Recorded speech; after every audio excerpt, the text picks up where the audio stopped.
the atomic age started with the dropping of a bomb. Let's all hope and pray that it won't end with the same event.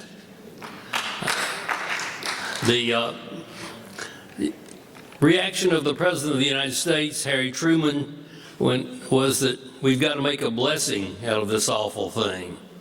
And that began America's greatest public guilt trip, which has continued on through the decades. I think if you were not alive at that time, as I was, you would not fully appreciate the enormity of the genuineness of the guilt trip. I mean, rather than debating whether we should or shouldn't have dropped the bomb, no one wanted to talk about that at the time, but we were deluged with the most vivid descriptions of how this awesome power, this almost godlike power, would be turned to the use of the benefit of mankind. I think it's useful to examine some of the words that were said. For example, Robert Hutchins, who was the chancellor of the University of Chicago, where a lot of the Manhattan Project research was done, said the following: from atomic energy, heat will be so plentiful that it will even be used to melt snow as it falls. A very few individuals working a few hours a day at very easy tasks in the general atomic power plants will provide all the heat, light, and power required by the community, and those utilities will be so cheap in their costs to hardly be made to matter at all. The science writer, Scripps Howards, in 1945 said, all transportation forms will be freed at once from the limits now put upon them by the weight of present fuels. The privately owned airplane, now suitable only for cross-country hopping, will fly across the Atlantic. There would be no difficulty in building passenger and cargo airplanes of any desired size, and so on and so forth. They talked about filling the gasoline tank of your automobile rather than 2 times a week, once a year, with a pellet of atomic energy the size of a vitamin pill. The day will be gone when nations will fight for oil. Large pellets will be used to turn the wheels of industry, and when they do, they will turn the era of atomic energy into the age of plenty. And it went on and on and on, and people believed it. It was a euphoric era. Truth of the matter, at the same time, David Lilienthal, the head of the AEC, had a report to Harry Truman that about the time the Russians put off their bomb, that we had no stockpile. So if you read all through David Lilienthal's journals when he was head of the AEC, there was never any discussion of civilian nuclear power. They were in the arms race, and they were talking about the hydrogen bomb, and it was all about armaments, and all this talk about this idyllic world was just talk. And the very bright scientists that built the bomb, they went back to their secure positions in universities mostly, and they didn't get down and dirty with things like pipes and pumps and things like that that had to be developed for a reactor. It took Hyman Rickover, actually, who was a hands-on Navy guy working with a private company that developed the Nautilus, which was the first actual civilian application of nuclear power. And you have to remember that a submarine is always in water, so there was no problem of cooling water, and there was no problem of costs. He made it right, but the costs were just astronomical, and so the application had no validity to the civilian nuclear power program, but it did give people a basis for thinking that perhaps all these dreams about nuclear power had some validity to it. You know, So we went through this euphoric period that lasted through the 40s and into the 50s. And then we got into an era where the research wasn't producing anything. And frankly, the AEC people knew that they weren't anywhere near a civilian reactor, but they kept making all these grandiose promises in order to get money from the Congress to continue their weapons program, to be quite frank with you about it. And then events started happening. The Congress passed, the Price-Anderson Act in 1957, I think it was, which really was the beginning of the civilian nuclear power program. And they had some research reactors that didn't work out very well. No one paid much attention. But the big breakthrough was in '63, I think it was, when General Electric made a bid for the Oyster Creek nuclear power plant, and they bid at a price just under the price of coal. And of course, the AEC and all these people hailed this as the beginning of the commercialization of nuclear power. Well, it was a loss leader bid, if there ever was one. The GE had no idea what that nuclear power plant was going to cost. All they decided as a corporation, it was time to start selling them. And they had a turnkey deal at a price that made it competitive. But that price was way under what turned out to be the cost, and it ushered in the era of the cost overrun. And so these plants were built or sold at a price that looked like it was competitive with coal. But let's just understand this. There has never been a nuclear power plant built that was cost competitive in this country or anywhere else. It just had never happened. This is a technology whose middle name is cost overrun. And its last name and first name, too, if you want to be really honest about it. And so all of a sudden, what looked like a dormant option that had just gotten a lot of lip service began to be quite the rage. And, I can remember personally that I had left the Federal Power Commission. I was in law practice in the mid-'60s, and the General Electric Company came to my little law firm and asked us to help them figure out how to create a public power agency in New Jersey, because they wanted to build a half a dozen nuclear reactors right there on one site. Fortunately, the lawyers in GE said they'd be violating the antitrust laws and put a stop to it. But that was the mindset.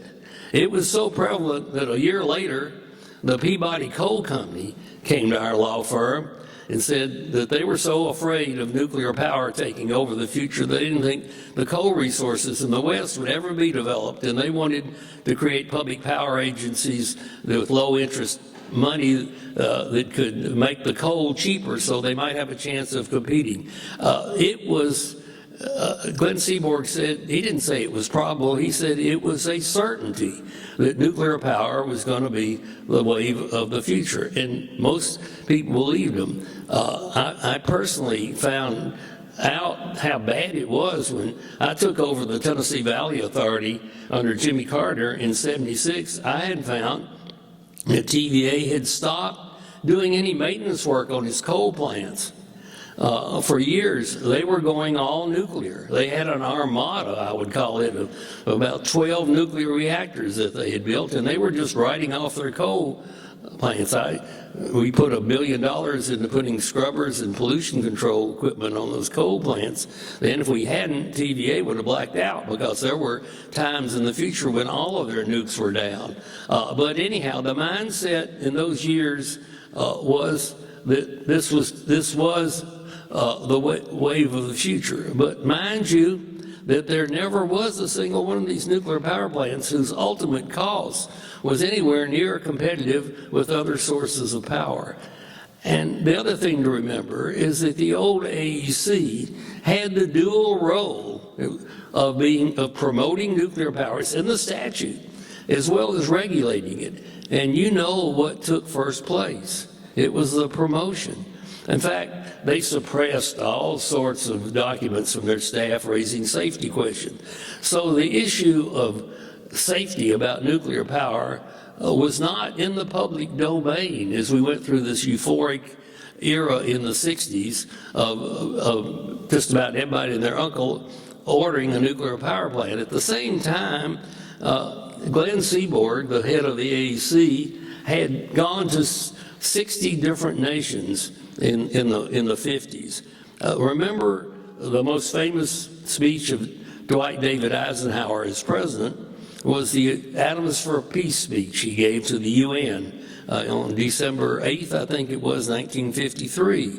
And then as a result of that, we peddled the idea of the peaceful atom all over the world.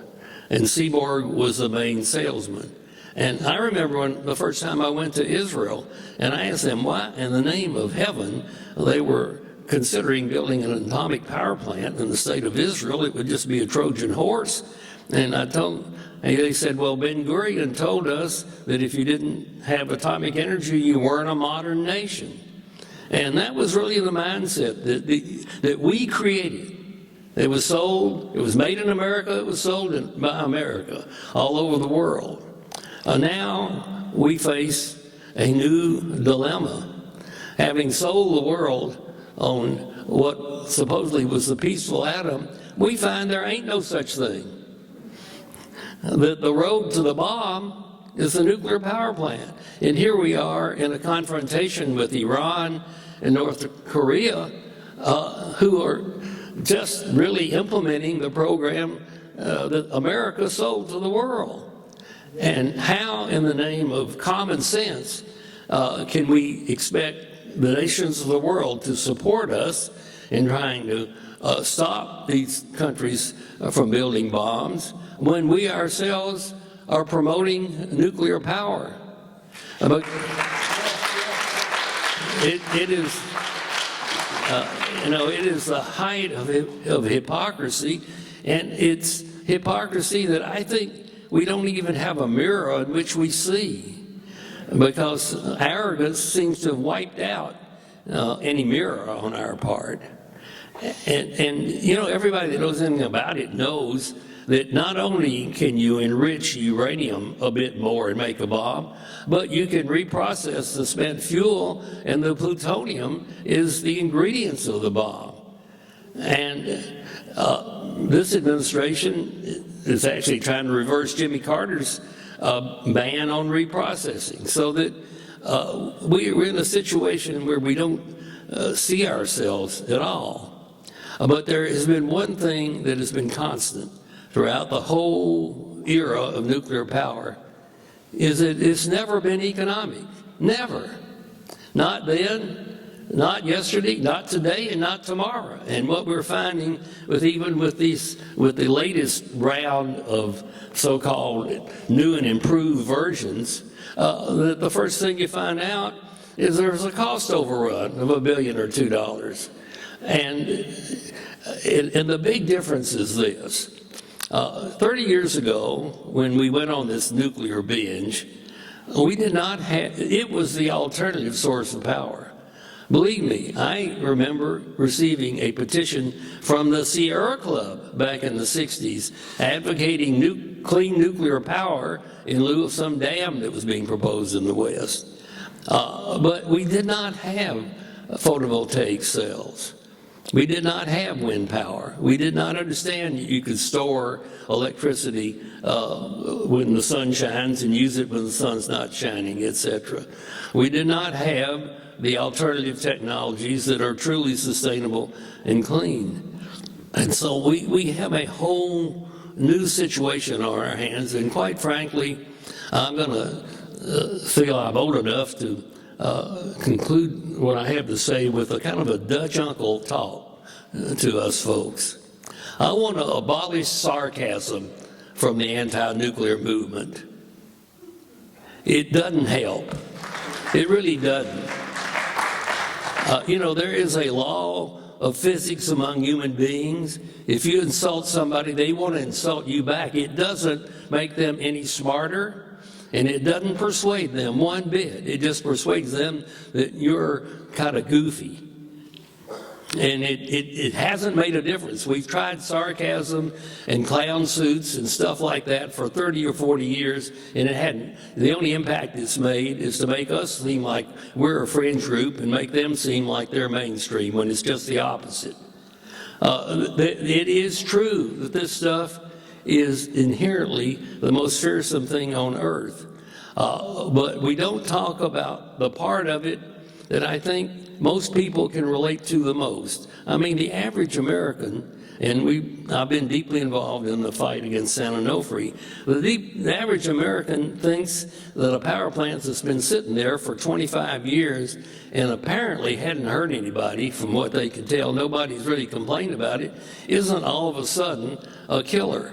But I tell you what does impress people. When you tell them there's 30 years of radioactive trash that's piled up in their backyard and hadn't been taken care of, and we don't have any place to put it, that polls 75%. We've done some polling. People are more upset and afraid of the radio, and you need to call it radioactive trash. Nobody on earth knows what spent fuel is. With all due respect to my friend Alvarez and all the scientists that talk about this stuff, unless we start using plain English, we're talking to ourselves. Now, the stuff is radioactive trash sitting there in a swimming pool, and if they lose the water, you got a damn fire, the equivalent of a bomb. And we ought to be talking like that. I mean, fear is a pretty strong factor. And people really relate to the idea that we don't have any place to put this stuff. And you tell them that it's been 50 years and they haven't figured out a safe place to put it. It does suggest that we might even get a majority of people in this country in favor of birth control, controlling the birth of more radioactive trash, because we don't know where to put it. And that is the strongest argument that I've been able to find to persuade people that we ought to shut down the nuclear reactors that are operating, because it is immoral. I think, and a lot of people will agree that it is immoral to make more stuff that you don't know what to do with and just let it sit there for future generations to deal with. And no one has ever talked about the cost of just monitoring this trash for 1 million years. I realize that on a present value basis in the world of economics, that nothing 30 years from now is worth anything, but most people don't really believe that. And I don't think we put enough emphasis on the fact that we should not be making more of this stuff, and the stuff that we have, we need to put it into dry concrete casts and leave it where it is. Because the idea that there is some place somewhere that is safe ignores anything that knows anything about geology and the fact that the earth just changes all the time. It's a way of taking the stuff out of sight and out of mind, and it's kind of like putting dirt under your carpet at home. It doesn't remove it, it just hides it. And then you don't even see it, and you don't know when it's going to bite you. So I think that the cost issue, the radioactive trash issue, are the ones that really we can hammer home. And we have to first recognize that we have lost the movement. We are a few patriotic souls here that get together every once in a while and say the same things to each other over and over again. But there is no anti-nuclear movement in this country today. We have lost connection with the American people. 3 Mile Island killed the nuclear industry for 20 or 30 years, but it is not dead, and there's 150 reactors lying all over the country as radioactive sleeping dogs that can erupt if there's an earthquake or a human accident. And thus far, we're seeing one of these things about every 10 years, and there's no reason to think that that cycle is going away. But we're not winning the argument on the safety issue of the plant, and I don't think we'll win it all by itself. There's an old expression that says that you can't beat something with nothing. And too much of our verbiage is negative and anti. We need to form a very, very strong 100% renewable movement in this country and get together and let people know that we don't have to choose between carbon and plutonium. We can damn well get rid of both. And to the extent that we're not doing that, we're just, I think, not wasting time, but we're just beating our head up against the same wall over and over again.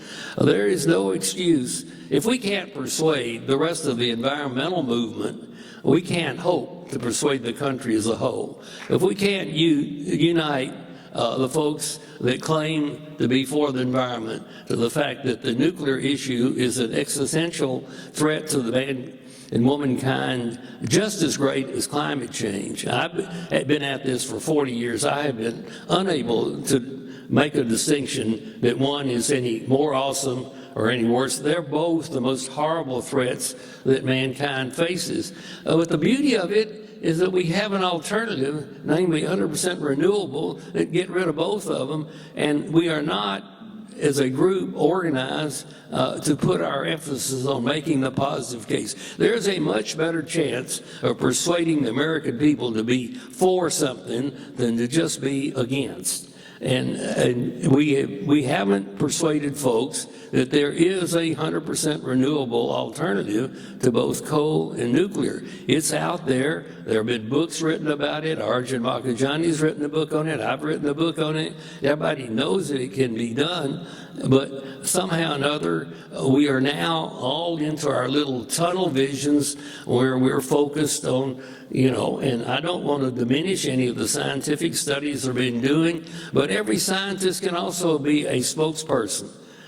The world has to count on people with knowledge to not just do their doctoral papers, but to speak out and to speak to laymen and other people. I just think that there needs to be a pledge made by everybody in this room that before you go to another anti-nuclear movement, you will have had 10 people over for coffee in your particular place of living and talk to them about this issue. Because we're not going to get anywhere just meeting and telling ourselves how great we are and how worthy we are and how strong we are when we have a Democratic president who is pro-nuclear and not hearing very much about it from anyone. So I do think that I'm an optimist. I'm an optimist because while Glenn Seaborg was talking about taking atomic energy to go to the moon, it was solar-powered PV cells that took us to the moon. And while these folks talk about their technology, it's the solar and the wind and the possibility for storage that has made the breakthroughs. They are cost-effective now, and many states are requiring that they be implemented. And I think that if we spend 10 words advocating 100% solar for every word that we spend trying to scare people about things they're not scared about.